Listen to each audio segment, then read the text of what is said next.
Hi everybody, it's Phoebe from Whitespace. Just wanted to talk to you about different terminology about Facebook conversion ads. We get asked a lot about lead ads and conversion ads and what the difference is. I've done a bit of a spiel on lead ads, so I thought I'd do some explanation of what a conversion ad is.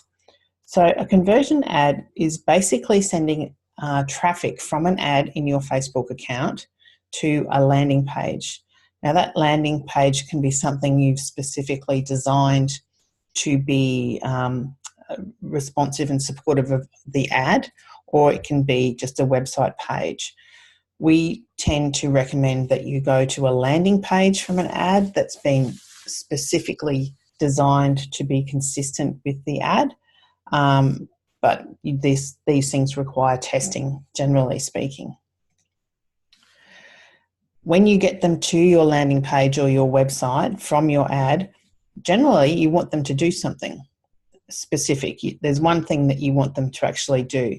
It could be to register for an event, to inquire, to contact you, to put in their email details, to download something, a lead magnet or what have you, but you're getting some information from them to put them into a sales cycle with your business.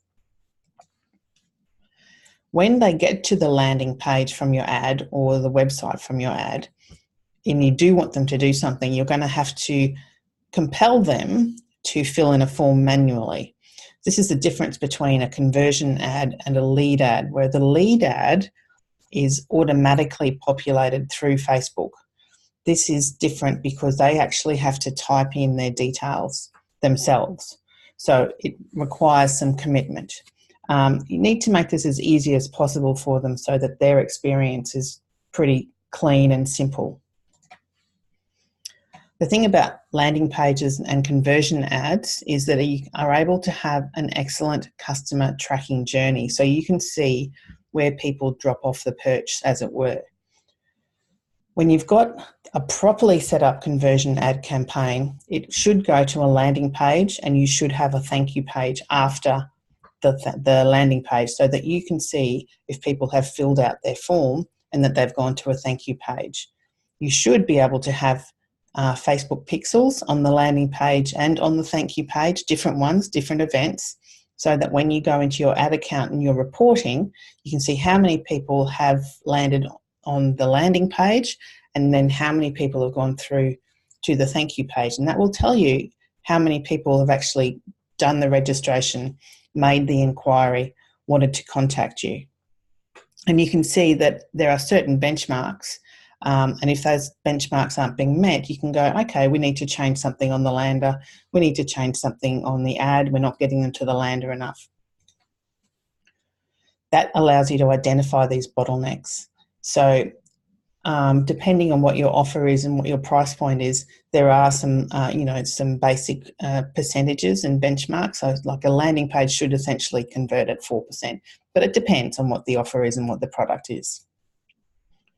The things to watch for when you're doing conversion ads is consistency. Number one, because if you're sending people from an ad to a landing page and they don't look the same, you're probably going to lose them right there and then because they don't know where they are. So make sure you've got that consistency. Also, the benchmarks, as I said earlier, identify where people are leaving and try and improve that step, improve from the ad to the lander or to the lander to the registration form.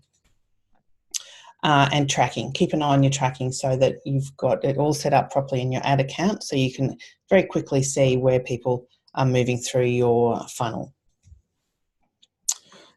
The thing about landing pages is that you can integrate them directly with your calendar or with a scheduling tool of some description, so you can actually get people to book straight into your calendar and into your diary, which is really useful. The thing with conversion ads is that generally leads are more expensive, but you're going to get a greater quality of lead because they've had to commit and do their manual registration or form filling out, if you like. So once again, it's always worth testing the quality of your conversion traffic as opposed to your lead traffic. Test it out against lead ads and see which one works best for your business.